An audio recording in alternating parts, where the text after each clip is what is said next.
Welcome to the Saltcast, a place where sailors tell their personal stories, ranging from the ordinary to the extraordinary. Listen to the real-life experiences, challenges, and triumphs of those who serve. Disclaimer, the views and opinions presented herein are those of the author and do not necessarily represent the views of the DoD or its components. Cool. So, anyways, this will be the first episode on the ship. You want to introduce yourself? Hey everyone. This is Avery Smith, Lieutenant Junior Grade, United States Navy. I am the Deputy JAG, so lawyer for the strike group. What does JAG stand for? JAG stands for Judge Advocate General. Mm-hmm. So that's the name of our boss. The top JAG is the Judge Advocate General, and we are part of the JAG's Corps. Wait, your top boss meaning like the JAG of the Navy? Yeah, the JAG of the Navy. Oh, Yeah, so it's so a judge advocate is someone who advocates to a judge, so a lawyer, and then general, the top boss. Makes sense. Yeah. Makes sense. Cool. Well, thanks, dude. I appreciate it. Super informal, obviously, but I kind of want to just hear about obviously we've already talked about this because we've had plenty of conversations on board. I'm going to take that headphones off too, by the way, if you want to as well. It's a little bit more natural without them. Sure. Anyways, I just want to talk to you about your background, upbringing, and like what it was like, one, becoming a lawyer, going to the very prestigious law school that you went to, and then what ultimately led you into the Navy and becoming a JAG. Yeah, for sure. So I was born and raised in Tallahassee, Florida. So kind of the panhandle, northern part of Florida, just about 30 minutes from Georgia. So, not what people think of when they think of Miami and white sandy beaches. And there's some of that close by, but not where I'm from. And, both of my parents kind of were involved in the university. My mom was an administrator at Florida State University, kind of ran the advising programs. And my dad later on became a professor at Florida State. So, I was very cued into university life. And I ended up actually leaving Tallahassee after graduating high school and going to the University of Florida. I always tell people it's because I didn't want to run into my mom on campus. And that was a big part of it, but I also kind of wanted to leave town a little bit and see some more of the state. As most people do. Yeah, for sure. Yeah. It's also funny, you mentioned like how the panhandle of Florida is very different than the rest of Florida and what most people outside of Florida think of Florida, because that's something I found like living in Pensacola. And yeah, it's very interesting how diverse the different areas of Florida are. I always said, it's like a weird mix of retirees, beach bums, and like country hoodlums. Yeah, absolutely. You know what I mean? And then like also like rich people too, because a lot of money ends up going down there to retire or having a beach house, right? Yeah, for sure. And Tallahassee is different than most places. Going to Zen, by the way? What's that? Not the 6, if that's what that is. That's the 3. Yeah, I'll do that. Hopefully my wife doesn't watch this.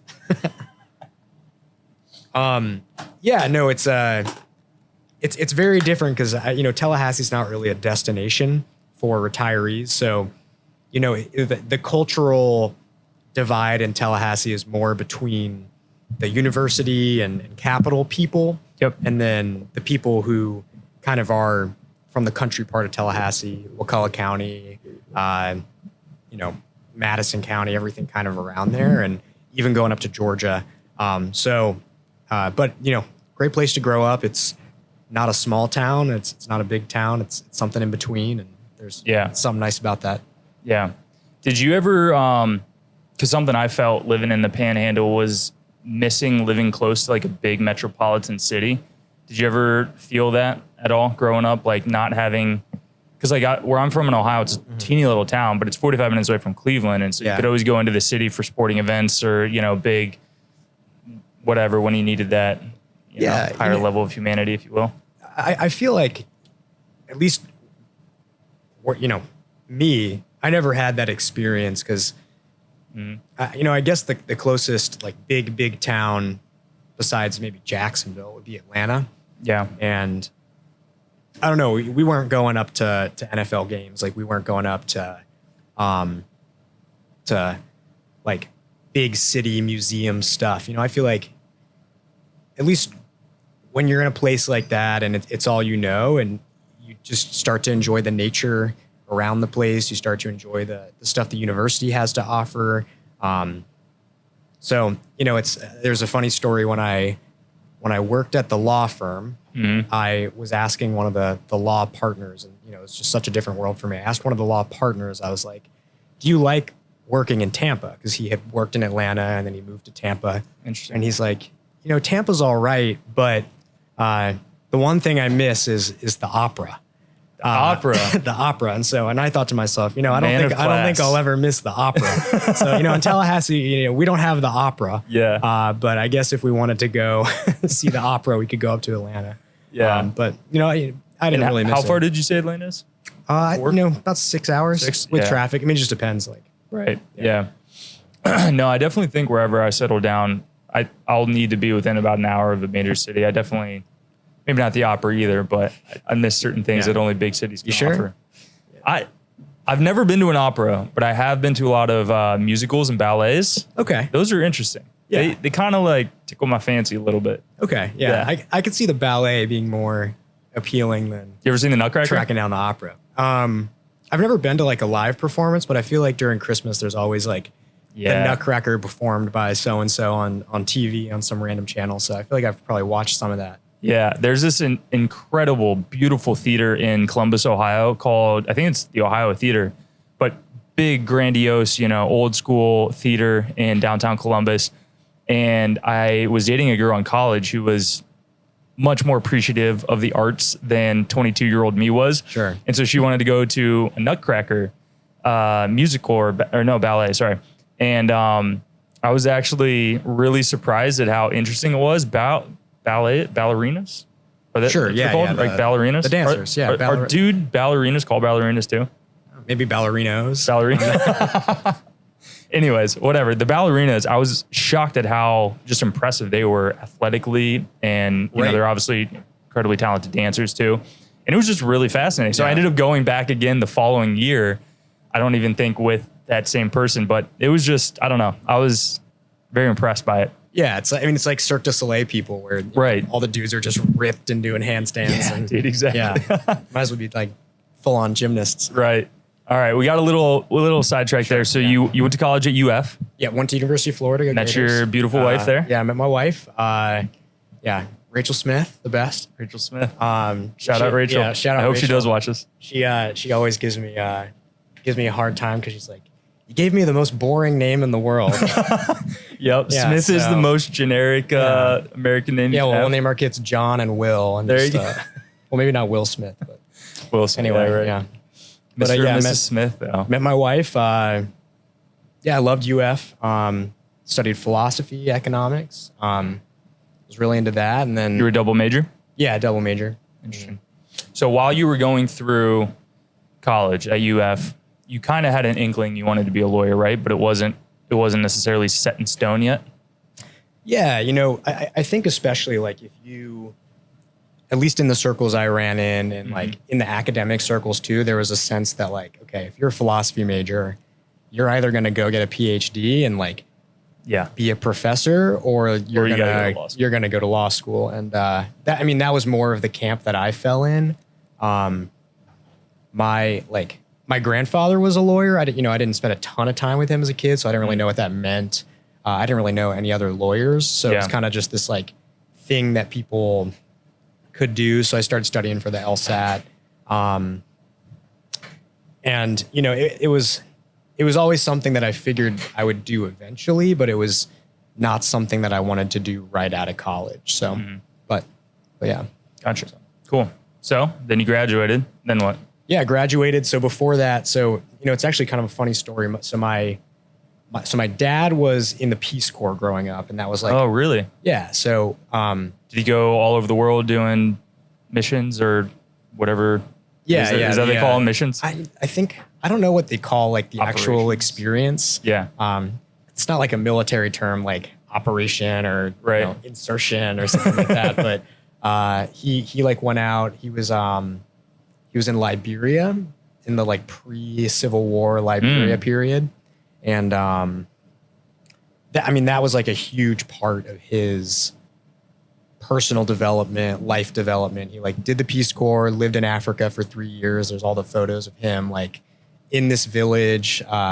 There's like a crazy photo of him, in his village wearing the traditional African clothing, because like that was the clothing that people had. Yeah. And he's holding this baby that one of the people named after him. And so that was like a big part of my childhood, is like seeing that. Did he do that before meeting your mom, or was that while they were together? Yeah, so he did that and then came back to the United States and was a Peace Corps recruiter in Philadelphia. And my mom was getting her master's degree in Philadelphia at the time. And that's actually how they met. Okay. Just being in the same city. So it's, the Peace Corps is also a big part of like my parents' meeting. Right. So that kind of like loomed large over like my childhood, his very cool experience. So you kind of had built-in influences towards wanting to do something higher purpose, adventurous, go out in the world, go forth, do good things type of deal, right?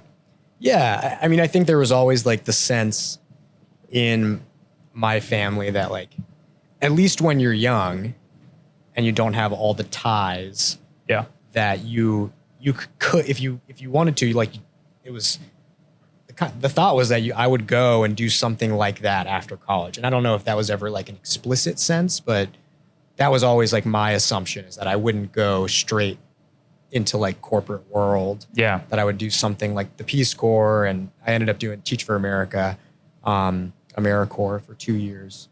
And I got into that program like as a junior on a whim. Mm-hmm. I like decided to apply, and so, as a mid-semester junior, I kind of had a plan for what was going to happen after law school. Yeah.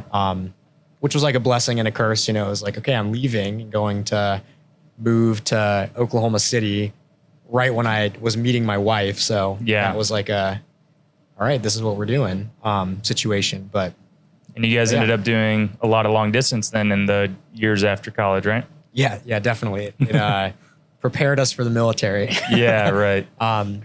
So we did. We spent the first year apart, a little bit of the second year, on and off in the same city for a lot of years before we ended up getting married. Yeah. And so then when you graduated, you knew you were obviously going to Oklahoma City to do this teaching gig. At what point did it really become solidified that you were going to start studying for the LSAT and apply to law school? So I had taken the LSAT once, like when I was a senior in college. And it was like, I had a buddy who really wanted to go to law school, and he and I had talked a lot about another philosophy major. And so we studied together, and we both took the LSAT. And so I was like, well, I have this score. It's good for 5 years. And then I started, and I was like, I took it, it was done. And I was like, well, I'll go and teach for at least the 2 years that are, quote unquote mandatory. A lot of people drop out halfway through. Oh, really? I assumed that I was going to go in and do both years, which is what I ended up doing, and see if I liked it. Because that was the other pull for me, was I always like really enjoyed teaching, and the public speaking part, the learning that goes into like pre-teaching. You really get your mind wrapped around a subject. So I loved that part of teaching, and I still do. But then a few weeks into teaching in this kind of inner city school, I was like, man, this is not what I want to do professionally. This ain't it. It was not for me, at least at that time. And so that's when I started thinking like, okay, I don't think I'm going to be a teacher the rest of my life, even though there are parts of it I really loved, and I liked being in Oklahoma City, and the community of teachers. This is something that I don't think people like realize a lot of, is as far as workplace environments go, like being a teacher is like very communal and very like there's a really great community around it, similar to the military, because especially in an inner city school, it's like very demanding, and you have a lot of time together, especially in the planning phases. So I really loved that. But I started looking towards the next step. Gotcha. And then you told me you studied pretty much every day for a year, right? Took the LSAT a couple times and then ended up getting a good enough score to go to where? Harvard Law School. People may have heard of it. Yeah. Yeah. So I don't know. You did that after 2 years, got in. What was it like finding out you got accepted? It's a cool experience. Yeah. You know, I'll rewind a little bit. Like knowing you want to do something after like a set period of time. Yeah. Again, you know, in this conversation, I'm seeing a lot of parallels to the military where you have this commitment and you're like, I'm doing this thing for this amount of time, but you can kind of prepare for the next thing without having to worry about like actually doing it at any given moment. Right. So I was like, well, I'll just study for the LSAT until I get a score I'm happy with. And so kind of just drilled in on that, and score went up every time I took the test. And so then like after, you know, plus the time in undergrad and the time studying throughout when I was a teacher, is like 3 years of studying. And then, especially for law school admissions, people get like very rabid about the like admissions process. And especially on Reddit, there's like some good advice out there, but for the most part, people are losing their minds every day. Yeah. And so I remember like reading some post that some random person on the internet had discovered that like the Harvard Law School admissions team didn't have any like Zoom presentations or travel things on their schedule for that day. They like looked at their like, oh my God, they had like compiled a calendar of all their school visits and remote like lectures. And they're like, this day, this is when it's coming out. Yeah. This day is like white space. And so they're going to make calls that day. And so I kind of came into that day knowing that at least some of the calls were coming out that day. And so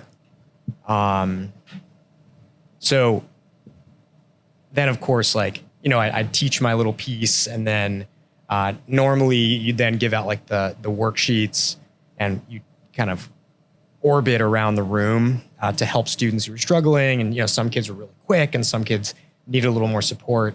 And I would like do an orbit of the room and then go to my work laptop and check Reddit and see what, and so what eventually started happening is people caught on to the fact that they called by time zone of the applicant. So people started posting like, I just got my call, I got in, I'm in East Coast time. And then like there was like a hard shift to Central time, which is where Oklahoma City was. And so I'm like, okay, like I'm either going to get this call or I'm not. And actually it's funny rehashing all this. I had gotten an email that morning at like 9 a.m. that was like, sorry, you didn't get into Yale. Oh. And so, I mean, and these schools were kind of like long shots for me too. For you know, for anyone, but you know, me as well. And with my scores and grades. And so then someone just posted, hey, I'm in Denver. I just got in. Oh no. And so I was like, all right, it's over. And I was like, all right, well, you know, tough day. Didn't get into like these two dream schools, but whatever. Like I still have a lot of time left. I'll get into some school I'm happy to go to. Yeah. And then when you're in the school, it's kind of like a ship or a bunker where like you don't really get calls. You can like get texts that float around the service ether. Is pretty crappy. But then the class had gotten out. I was like going through the worksheets, grading the papers, and I saw a voicemail from an area code I didn't recognize. And I was wearing my like running watch at the time, and it's super hilarious. If you look at my heart rate for the day, when you saw it, totally flat, and then boom, it like spikes up to like 150. And so I like went outside, that's awesome, listened to the voicemail, and I had to listen to it like 20 times because the person on the voicemail was like, hey, I'm Neffin Meisner. Thanks, Mr. Meisner. And I just wanted to call about your Harvard application. It was successful. We look forward to having you join the class. Wow. And I had to listen to it 4 or 5 times because I was like, he didn't say, congratulations, you got into Harvard. Yeah. He like had this like roundabout way of saying it. And so I listened to it about 4 or 5 times and then I called my mom. Your mom was the first call. Yeah. I called my mom and, That's awesome. and so I called my mom and then I called my dad and then I called my wife. So pretty cool day. Wow. Yeah. That's awesome, man. So, wow. yeah. Very cool. I guess it makes sense, but I didn't realize like how in depth people would get with the application process. Yeah. But people are, I mean, hey, it's a bunch of lawyers. Yeah. Yeah. It's like future lawyers like love to stress about anything, let alone, something like this. But it was, it's called law school admissions, I think. Interesting. Yeah. Hey, if you go to r/law school admissions, you will find all the tea. You will see some of the craziness that goes into all this. People. Yeah, I mean, just observing from the outside, having a couple friends that have gone to law school, it definitely seems like a hyper-competitive environment, right? Which is both good and bad, right? But that's incredible, though. I bet that was a pretty impactful day. Yeah, it's you don't get into Harvard every day, and it's like, it wasn't anything that I had like expected for my life in any sense. I grew up in Tallahassee, went to University of Florida, and just shot my shot and hit the target. You got to do, man. Yeah. It's 100% of the shots that you don't take, right? Yeah. Wayne Gretzky, Michael Scott. Yeah. People attribute that to Michael Jordan too. Really? Yeah. Which is, I think, funny because I think there are a lot of quotes like that. Yeah. Just kind of decide someone they respect said something super interesting. Or they did say it, but they didn't quote who it was from. Right. Yeah. Interesting. But that's awesome. So what was it like then making that transition after finding out you're accepted? And then what was your first day on campus like? Your first week? Yeah. So I finished teaching. And during the year they do these visits. There's I think there's 2 where it's admitted students weekend. That was my first time. Kind of like an orientation or something? It's not quite that. It's like so the idea is that you get into a handful of schools and then you visit all the schools and decide what school is the best fit for you. Oh, okay. So like the idea is it's to sell you on Harvard. Yeah. It's kind of like a recruiting trip then. Yeah. Even though you had already been accepted. Right. So, and it was, at that point I was like, well, I'm going to go. Yeah. Did you get into any other schools that you had been shooting for? Yeah. So there were a bunch of schools that I was very interested in going to. I kind of applied up and down, because especially when you are a teacher, you're doing something like Teach for America, you can call schools and ask for a fee waiver. So it becomes free, basically $15 to submit an application. So my strategy was okay, I'm going to apply to the 15 schools I'm interested in. Yeah. And see what sticks. And so, there was I got into Penn, and my grandmother lives outside of Philadelphia, so that was my parents met there, so that was a big draw. University of Chicago had a very cool law and business program. Yeah. That I considered, and I decided not to do. So there were some other things, but another school that I really was considering was Virginia, and I didn't end up getting into Virginia. Really?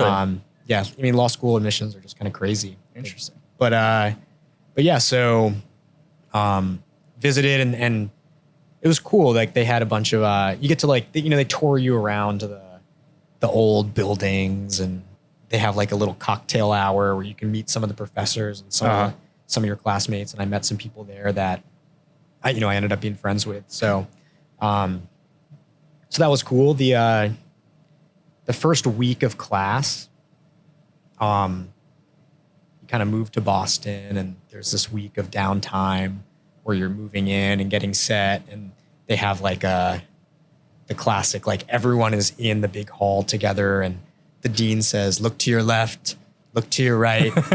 And then then he starts laughing. He's a very amicable guy. He goes, just kidding. It's not like that anymore. That's cool. So that was cool. And then you have a long weekend. I think it's Labor Day weekend before your first class. And people start scattering through the buildings, just studying for your first week of classes. And that's when it starts to set in like, okay, this is going to be a grind because you get assigned, I don't know, like 100 pages of reading, 200 pages of reading for your first week. Yeah. And then as like a very fresh lawyer, you like sit down and start reading your first case. I remember it was like some case from Delaware. And you're like, oh my God, it took me 30 minutes to read a page. And that's when it like starts to sink in like, oh man, this is going to be a grind. This might be a slog. Yeah. Right. Yeah. The hard part has just begun. Yeah. Yeah. So then, all right, at what point did you start thinking about the military? Yeah. So, this was like this was something that kind of formed when I was just starting to be a teacher. At that point in my life, I was like very into the like Tim Ferriss podcast and his books. And so I was listening to his podcast, and he interviewed General Stanley McChrystal, who was the combatant commander of CENTCOM during a lot of the the surge in Iraq. Yeah. Yep. So I just like listened to this guy, and I was like, man, this is someone I want to be like. Yeah. And so I kind of took a deep dive into, the like tech bro startup world meets military world. Cause I think a lot of like, very serious business style or entrepreneurial style people like to emulate military people. Like they're always reading like Sun Tzu's Art of War. Yeah, like, what can I learn about business from this military book? Yeah. So I kind of fell into that world, and that was always like another thought, like maybe I'll join the Army after teaching, but I was kind of deep into this pre-law school prep, and then that panned out, better than I had hoped. So I was like, well, I'll just go to law school. Bummer that like I won't join the military, but whatever, that's life. And then I think there was just like a day in the summer before I went to law school where I typed in, are there lawyers in the military? And that's when I learned about the JAG Corps. Wow. And so gotta love Google. Yeah. it was just like, you just have a thought and you're like, well, maybe I'll just Google that. And, that's kind of where my life has taken me. So. Wow. Fascinating. Now here you are, Harvard grad, serving as a naval officer. Yeah. Floating on a warship in the middle of the ocean. Floating on a boat. Nothing but water. Our metal bunker with 5,000 of your closest friends. Yeah, for sure. Yeah. So that's the cool thing about what I kind of want to do here with this is just interviewing all the different types of people that are on a Navy warship. I think our military is, it's pretty homogenous at the top, but I think the lower down the ranks you get, the more diversified it is. Obviously, you and I are still pretty junior in terms of the officer corps. So yeah, I think, interviewing people like you is great to get all the different perspectives and backgrounds. Obviously you have a very unique background as to how you came into the military. So what's it been like for you so far? What have the highs been? What have the lows been? What was your perspective or I guess impression of the military when you first got in, and how was that different than what you thought it would be like? I know that was a lot of questions, but. Yeah, no, well, I'll tell you right away, the best part about the military, and I think anyone will tell you this, is like the people that you meet. Yeah, 100%. The community is unlike any other community I've been a part of, even teaching and college and law school. There's this shared sense of, okay, we all kind of have been through a similar experience. We all like have spent time away from our families, like missed holidays, like done things like that. And, I think that brings people together. You make friends very quickly on the boat. Shared suffering builds bonds. Yeah, that's for sure. So that's the best part, bar none. And people you meet through your training pipeline. We trained, the JAGs train with the Coast Guard and the Marine Corps, and so like getting to see their cultures and having friends across the country. That's been the coolest experience for sure.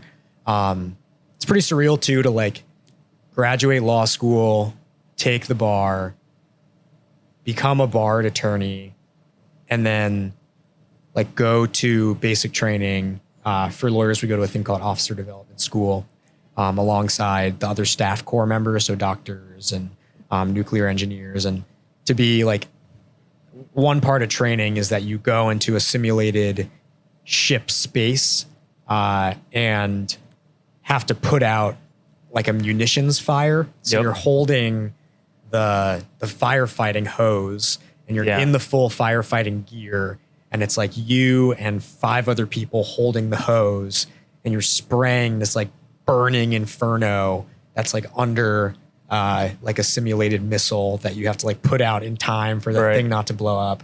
And I was like, man, a year ago, I was sitting in the library, like staring at case textbooks, and my friends are all sitting in towers and law firms and reading cases, and I'm doing something very different. Yeah. It's kind of like a metaphor, right? Because everyone in the military has a specialization of some sort, and each job and each community within the military is very unique. And it's not easy for any one person to kind of jump around and do somebody else's job, right? Everybody has a specific job that usually takes a significant amount of training to get qualified in. Right. Yet at the same time, we all are a part of this bigger being and this bigger entity that is moving in the same direction, right? And, at the end of the day, if there's a fire, it doesn't matter if you're a lawyer, a doctor, or just, some junior sailor fresh out of high school, you guys all have to put the fire out. Yeah. No matter what your training is, no matter what your background is. And I think that's kind of a unique aspect of the military too, is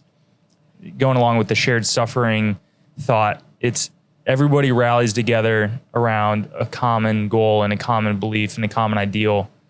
And I think that's probably one of the most incredible and unique parts of our profession as well, and being a part of the military. Would you agree? Yeah, I mean, there's this common ground, like every sailor fights the ship. Like, sure, if you get hit by a missile and the water's rising. Yeah, if the ship is flooding, doesn't matter how much education you have, it's going down. And I think that like people outside of the military or outside of the Navy in particular think like, oh yeah, that's like a metaphor, like everyone fights the ship. But then, when you're in basic officer school, like you get put into a sinking ship and you have to learn how to, brace metal plates against cracks in the wall. Like, right. And that's because, if it happens, like God forbid, and you're the one there, like you got to run. It doesn't matter if you're the admiral. It doesn't matter if you're the, Seaman Timmy just got into the Navy. That fact, even though 99% of sailors are never going to have to fight the ship and keep it from sinking. That fact is, you have stuff in common that about. Like you may have stuff in common with people walking down the street that you don't know, but you have this thing with other service members. So yeah. What was something that surprised you about the military, though, that you may not have anticipated or known about before joining? I think that like the one thing that I was kind of surprised by is like the customs and courtesies piece. Because it's something you don't really experience in the outside world. Like you have a boss and they're your boss, but in the military, if there's someone of like a higher rank than you, there's like ways you address them, things you say to them. You move to the side of the hallway when they're walking through to get out of their way. Like they get special privileges. There's special privileges. Like those things. Not surprising in a bad way at all. It's just part of the experience, and you kind of get into that culture. And I think back to, I spent like a small gap between law school and when I commissioned into the like active duty component of the JAG Corps at a law firm. And I think about the conversations I had and the demeanor I had with some of the partners at the law firm. Yeah. As just like a young, first year associate, and how different those relationships are with admirals and captains. Even like commanders, someone who would have been the same age as the law partner. How differently I speak to those people and treat those people. It's just very different in the military than anywhere else. It is, yeah. And it's in my opinion, becoming a lot more different by the day than what normal society is like. And it's necessary, I think, to some extent in the military, because you have to have rank and structure and customs and courtesies in order to maintain an effective fighting force during wartime. However, I think it's also a hindrance to us, because it's so shocking for some people coming from the outside world into the military that it turns a lot of people away. And obviously we have a huge manning and recruiting crisis right now amongst all the branches, not just the Navy. And I fear that as an institution, we're falling behind in adapting to popular culture, pop culture, if you will. But again, I get why we don't change as quickly as the outside world does, but it's a double-edged sword, you know? And we've kind of talked about this before. So, I mean, what are some negatives that you've seen since you've been in? And I know neither of us have been in that long. I've been in 5. You've been in what, like a year and a half, 2 years? Just about just a little bit over a year. Just a little over a year. Yeah. So, I mean, what are some faults that you've seen in your your limited experience thus far? Yeah. I mean, it's hard to critique an institution I've only been a part of for a year, Sure. But I don't know. I think that the military is very different than the rest of the world in that the military takes experience very seriously. And, you know, in a community like the JAG Corps where there is so much to learn and you learn it slowly over time through experience, you know, that's a good thing.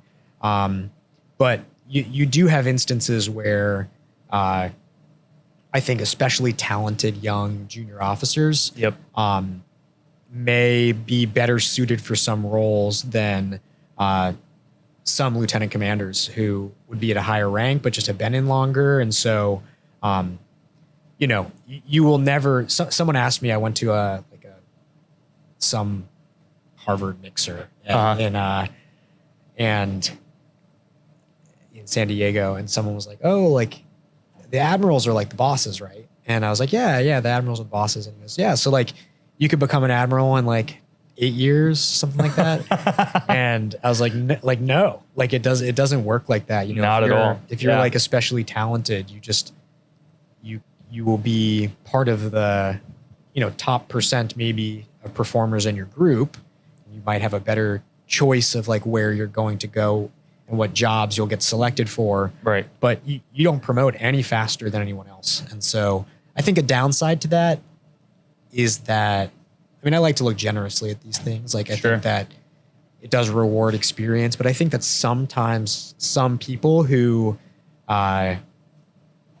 just kind of go with the flow and float can end up in really, you know, high important positions. Absolutely. And they may not be at their particular point super well qualified for those positions, but it's just, you know, if you have been in X number of years and you're this rank, this is the job that you have. Yeah. And, you know, they may learn on the job and move on, but there's not a lot of opportunities for those like quick movements up. Whereas in certain kind of private sector organizations, you know, if you're very, very talented in like the Teach for America hierarchy, for example, you could be 10 years into your career at some of the upper level echelons of the organization because you've proven, hey, I'm someone who can produce results. That speed of advancement, I just think doesn't happen in the military. I would 100% agree with that. And I think that is definitely our biggest flaw, right? Like the hierarchical structure that the military is organized in, it stifles creativity and innovation. It really does. And it saddens me to say that, but it's true because to your point, you can be the most talented. What's up, sir? Hello. How we doing? I'm sorry, you guys live right now? We're not live. We're just recording. Okay. Do you want to be on the show? Speaking of hierarchy, hello, sir. Speaking of hierarchies, we were just talking about the military structure. Yeah. It's exciting. Tons of fun. It is indeed. It is That's indeed. spotlights. Yeah. Sorry, did you get through? Go ahead. We can move. I don't actually. I can check my email elsewhere. So just keep doing your thing. You know what? Far be it from me to intrude on frank, honest, JO conversation. Absolutely. We'll have you on too, sir. Oh, God. Just going to turn to a podcast or something? Yeah, that's the goal. I like it. All right. Life You and guys see. gonna put a recording in progress? Oh, yeah, yeah. We should have done it in the TV put one of the studio. briefs in progress. Signs up. We should do that next time. Yeah. All right, sir. See you later. Yep. Good stuff. But anyways, to that point, yeah, it's like you can't advance any faster than the normal rate of progression, right? So it's it definitely I think frustrates, to your point, a lot of talented, not just junior officers, but enlisted as well. And if you're really, really good at your job, it can be very frustrating taking orders from somebody who is not as competent as you or as talented as you. But I think it's good in some ways because it definitely humbles you to, I don't know, I guess like understand that there's a bigger picture and a bigger reason for it all. And that as a public servant who is a part of this bigger thing, right? That's bigger than yourself. And it's more important, and it's been, in existence longer than you will ever live. I think deference to that is still something to be valued, but it definitely, the dark side to it is the fact that, the talent sometimes bleeds off a lot quicker than it otherwise would because there's just not a lot of room for rapid growth. So, right. And I think that's why you lose some like high talent lieutenants is, if you're a lieutenant, been in the Navy between 4 and 12 years, and you are really ambitious and you want to move up faster. Mm-hmm. Opportunities in the private sector or even in like the federal government are a lot easier to grab. I mean, there's plenty of examples. We talked about this. The civilian equivalent of an admiral is a SES rank government employee. Yep. And there are reserve JAGs, so JAGs who are part-time military, full-time some other job, who they've jumped their ranks on the civilian side. Right. They might be an 04 on the military side, but then they're the equivalent of an admiral on the civilian side. And it just goes to show that, okay, there are other opportunities out there. Yeah, 100%, for sure. Anything else that you wanted to talk about on these topics? Seawater and scuttlebutt? What is it again? Sea salt and scuttlebutt? Sea salt and scuttlebutt, yeah. I was thinking... Dramamine and nicotine is the... Dramamine and nicotine. That's a good name, too. Yeah. No, I mean, you're hearing part of the... Yeah, I don't know how much you can hear of the prayer, the evening prayer. That's the other cool thing about a ship, right? Is like, it's a highly routinized, I don't know what the word is, but like structured daily routine.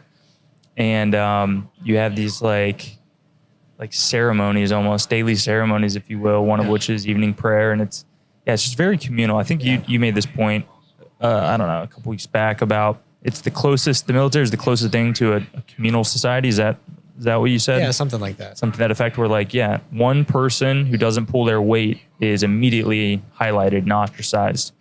And so it really makes you fall in line quick, which again is good and bad, right? For sure. But overall, I think it's more good than bad. I believe in what we do as our greater mission, if you will, even if I disagree with some of the ways in which we do it. But I think that's the point of military service in general, right? Is again sacrificing your own selfish desires for the greater good. And, Roger up. Aye. Hopefully we're doing greater good, right? Yeah. That's the goal. I think so. I think we are too. Yeah. All right. Well, anything else you want to talk about, dude? No, I mean, that's all I got. Following your lead, man. Well, I appreciate you being on Sea Salt and Scuttlebutt. Yeah. It's been a good experience. Hell yeah, dude. All right. We'll have to do it again sometime, man. All right. Sick.